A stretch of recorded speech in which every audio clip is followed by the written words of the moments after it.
kita, yakni Nabi Muhammad SAW. Baiklah yang terhormat Bapak Bupati beserta jajaran, dan yang terhormat Bapak Ibu yang telah menghadiri acara kita pada siang hari ini. Baiklah, di sini saya sebagai fasilitator yang akan menyampaikan tentang perencanaan pembangunan daerah. Ini saya akan menjelaskan tentang permasalahan dan isu-isu strategis daerah. Analisis isu-isu strategis merupakan salah satu bagian terpenting dalam dokumen rencana pembangunan jangka menengah daerah karena menjadi standar utama visi dan misi pembangunan jangka menengah. Oleh karena itu, penyajian analisis ini harus dapat menjelaskan butir-butir penting isu-isu strategis yang akan menentukan kinerja pembangunan dalam 5 tahun mendatang. Penyajian isu strategis meliputi permasalahan pembangunan daerah dan isu strategis itu sendiri.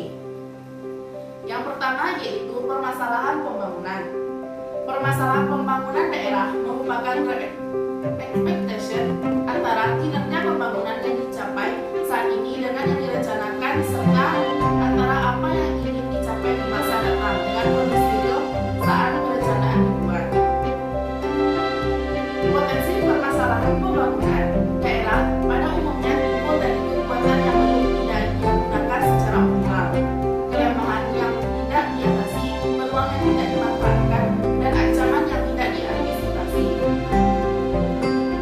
Tujuan dari perumusan permasalahan pembangunan daerah adalah untuk mengidentifikasi berbagai faktor yang mempengaruhi keberhasilan dan kegagalan kinerja pembangunan daerah di masa lalu. Berdasarkan berbagai pertimbangan tersebut, dapat dirumuskan beberapa permasalahan pokok pembangunan sebagai berikut. Yang pertama yaitu rendahnya kualitas sumber daya manusia. Di sini, kunci pokok keberhasilan suatu pembangunan terletak pada kualitas sumber daya manusia. Semakin tinggi kualitas sumber daya manusia suatu daerah, maka akan semakin tinggi pula pencapaian pembangunan daerah tersebut. Sedangkan tujuan atau target yang ingin dicapai dalam pembangunan adalah terjadinya perubahan-perubahan ke arah peningkatan sumber daya manusia dan peningkatan kesejahteraan masyarakat. Keberhasilan pembangunan sumber daya manusia dapat dilihat dari gambar kualitas fisik dan non-fisik, di mana di dalamnya termasuk karakter atau menurut kearifan lokal daerah adalah kualitas moral spiritual. Kualitas fisik sangat erat kaitannya dengan pemenuhan pelayanan pendidikan dan kesehatan, serta penciptaan kondisi yang baik bagi kehidupan sosial kemasyarakatan. Sementara karakter atau kualitas moral spiritual erat kaitannya dengan implementasi nilai-nilai agama, adat, budaya dalam kehidupan dan kepribadian masyarakat, termasuk para pemimpin formal dan non-formal. Selanjutnya yaitu belum optimalnya pengelolaan potensi daerah. Potensi daerah belum secara maksimal dimanfaatkan, baik itu potensi sebagai daerah agraris, potensi wisata, dan sumber daya alam lainnya. Potensi agraris daerah yang belum terolah secara optimal dapat dilihat dari upaya peningkatan produksi pangan yang belum mencapai standar secara nasional. Berdasarkan kondisi tersebut, perlu adanya penguatan sektor pertanian untuk mendukung terwujudnya kemandirian dan ketahanan pangan daerah. Pengelolaan potensi sumber daya daerah tidak saja dilihat dari sisi hulunya saja, belum berkembangnya industri pengolahan hasil pertanian, lemahnya distribusi dan pemasaran produk pengolahan hasil pertanian, belum optimalnya pengembangan produk unggulan daerah, persoalan kelemahan ekonomi yang masih dominan dalam bentuk usaha non-formal, masih minimnya jangkauan pembinaan terhadap para pelaku ekonomi, terutama koperasi dan UMKM.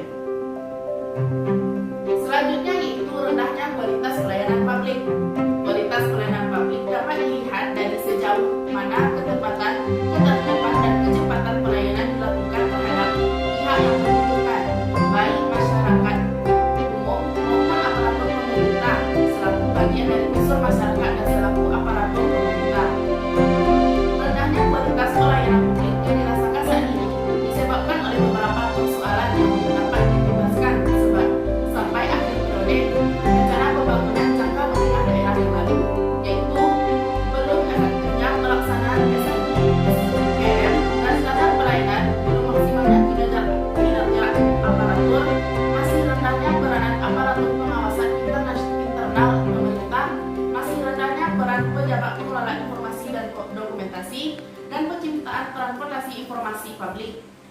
rendahnya pengawasan terhadap penegakan peraturan daerah, belum terpadunya penerapan e-government, serta belum terrealisasinya kerjasama antar daerah dan kerjasama antar pemerintah dengan beban usaha yang dapat berdampak kepada peningkatan pelayanan kepada masyarakat. Selanjutnya yaitu masih rendahnya kualitas infrastruktur daerah. Pembenahan infrastruktur telah dilakukan secara bertahap, namun demikian sampai akhir periode rencana pembangunan jangka menengah daerah tersebut kualitas infrastruktur belum berhasil ditingkatkan sesuai dengan harapan. Secara umum, kondisi ini dapat dilihat dari tingkat kerusakan jalan dan jembatan yang masih tinggi. Di samping itu, rencana induk zonasi dan rencana rinci penataan ruang belum sepenuhnya dapat disusun. Pembangunan perumahan dan pemukiman belum tertata dengan baik. Target cakupan pelayanan air bersih, air minum, dan persampahan belum tercapai, serta pengolahan sumber daya air dan irigasi yang belum maksimal. Kualitas infrastruktur yang belum memadai juga dapat dilihat dari belum terwujudnya pembenahan infrastruktur pada kawasan-kawasan yang sebagaimana mestinya. Yaitu isu strategis.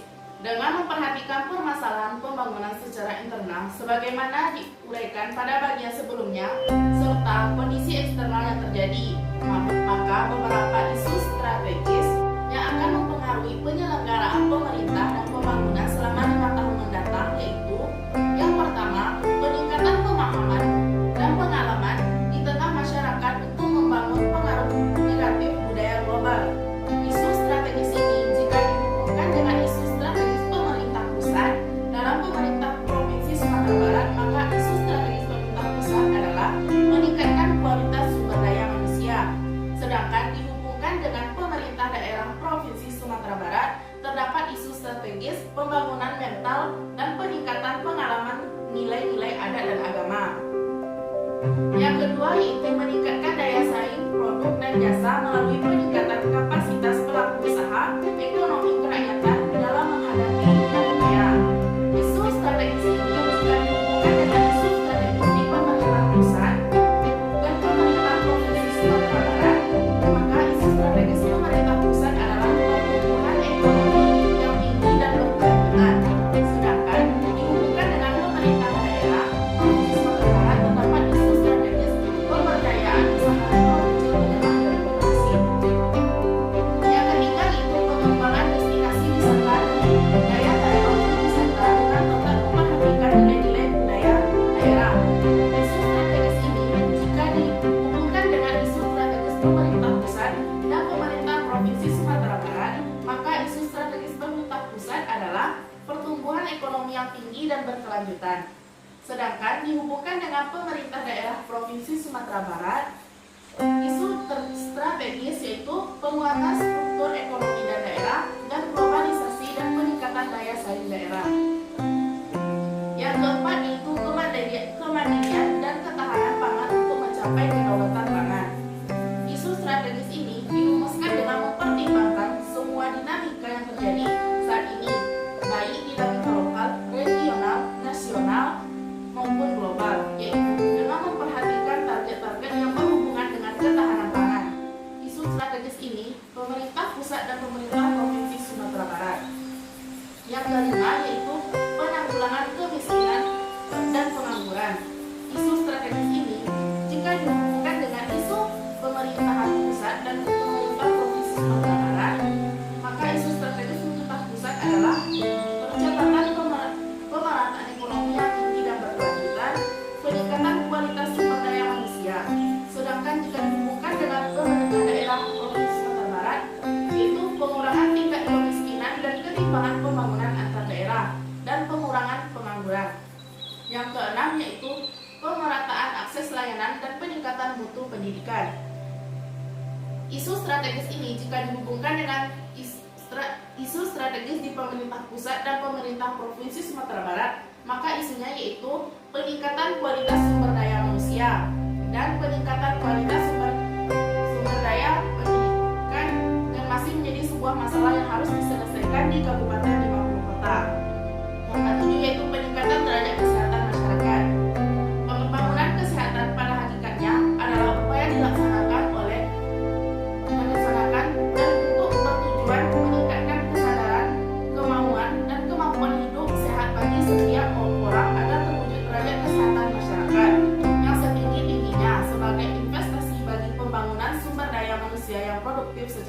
sosial dan ekonomis. Yang kedelapan yaitu peningkatan kompetensi ASN sebagai penyelenggaraan pemerintahan untuk mewujudkan reformasi birokrasi yang sempurna.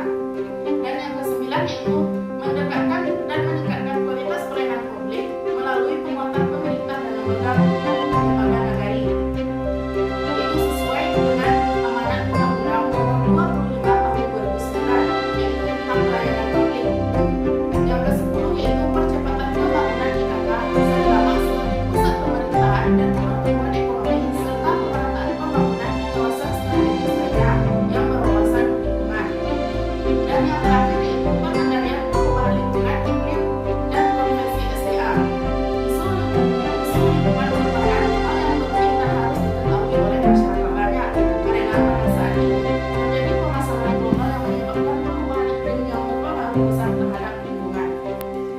Dan untuk mengatasi isu-isu permasalahan dalam perencanaan pembangunan kita tadi, maka perlu kita bentuk sebuah visi dan misi, di mana visi yang akan kita jalankan yaitu terwujudnya Kabupaten 50 Kota sejahtera dan dinamis yang mantap berlandaskan iman dan takwa. Dan selanjutnya misi dari perencanaan pembangunan kita itu untuk mewujudkan visi daerah yang sejahtera dan dinamis, maka kita memerlukan 6 misi pembangunan daerah sebagai berikut. Yang pertama yaitu meningkatkan kualitas kehidupan beragama, beradat dan berbudaya. Yang kedua yaitu meningkatkan taraf hidup masyarakat melalui revitalisasi perekonomian dan reformasi.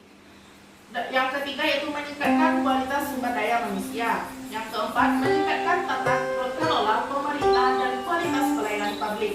Yang kelima yaitu memperkuat yang selanjutnya yaitu meningkatkan tata kelola pemerintahan dan kualitas pelayanan publik. Yang selanjutnya itu memperkuat keramahan nagari untuk melaksanakan pembangunan berbasis jorong. Yang terakhir yaitu meningkatkan infrastruktur untuk mempercepat pembangunan dan daerah berbasis perjuangan. Selanjutnya yaitu perencanaan daerah Kabupaten 50 Kota. Rencana tata ruang wilayah Kabupaten 50 Kota tahun 2012 sampai dengan tahun 2032. Yang pertama yaitu rencana pusat kegiatan. Yang terbagi atas, yang pertama rencana sistem perkotaan. Rencana pengembangan sistem perkotaan diarahkan pada fungsi perkotaan di setiap ibu kota kecamatan Kabupaten 50 Kota. Selanjutnya itu rencana sistem perdesaan. Sistem perdesaan di Kabupaten 50 Kota dimaksud adalah sistem pernagarian. Yang selanjutnya itu rencana sistem jaringan prasarana. Yang pertama yaitu rencana sistem jaringan transportasi. Sistem jaringan transportasi darat. Arah kebijakan sistem jaringan jalan Kabupaten 50 Kota mengikuti sistem transportasi di Provinsi Sumatera Barat meliputi jalan darat dan udara. Sistem transportasi udara sesuai dengan rencana tata ruang wilayah provinsi yang tertuang dalam peta sarana transportasi Provinsi Sumatera Barat. Di Kabupaten 50 Kota akan ada rencana pengembangan dan operasionalisasi bandar udara Biobank. Dan selanjutnya itu rencana sistem jaringan energi. Yang pertama yaitu energi listrik. Pengembangan energi listrik di Kabupaten 50 Kota sesuai dengan Undang-Undang Republik Indonesia Nomor 30 Tahun 2001 tentang ketatanegaraan listrik. Selanjutnya itu energi lainnya. Energi lainnya meliputi jaringan gas dan penyusunan SPPBE atau stasiun pengisian dan pengangkutan LPG. Yang selanjutnya itu rencana sistem jaringan telekomunikasi. Kemajuan teknologi bidang telekomunikasi terutama sarana dan prasarana terbang sampai saat ini telah menjangkau seluruh wilayah kecamatan. Selanjutnya itu rencana sistem jaringan sumber daya air. Wilayah yang pertama yaitu wilayah sungai strategis nasional. Satuan wilayah sungai yang berada di Kabupaten 50 Kota adalah termasuk ke dalam wilayah sungai Indragiri dengan status pengolahan sebagai wilayah sungai strategis nasional. Selanjutnya wilayah sungai kabupaten. Wilayah sungai Kabupaten 50 Kota terdiri dari daerah aliran sungai dengan luas yang beragam. Selanjutnya yaitu daerah irigasi.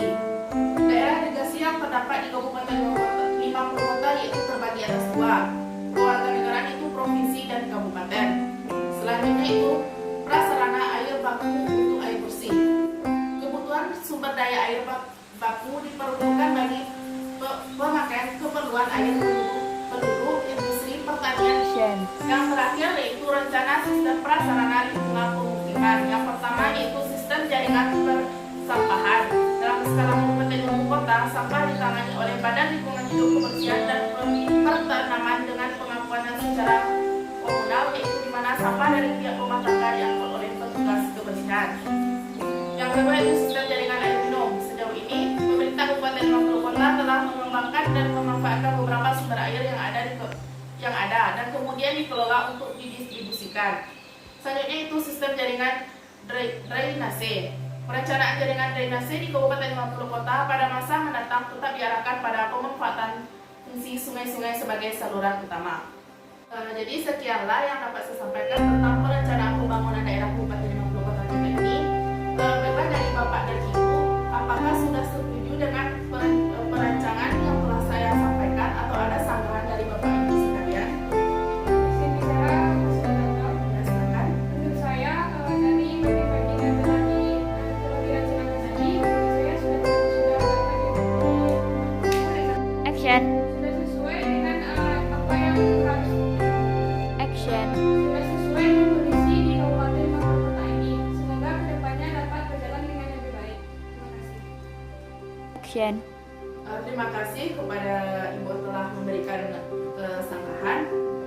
Sekianlah yang dapat saya sampaikan. Saya sebagai fasilitator, jika ada salah dan Action. jika ada kesalahan saya mohon maaf. Saya sudahi dengan Assalamualaikum warahmatullahi wabarakatuh.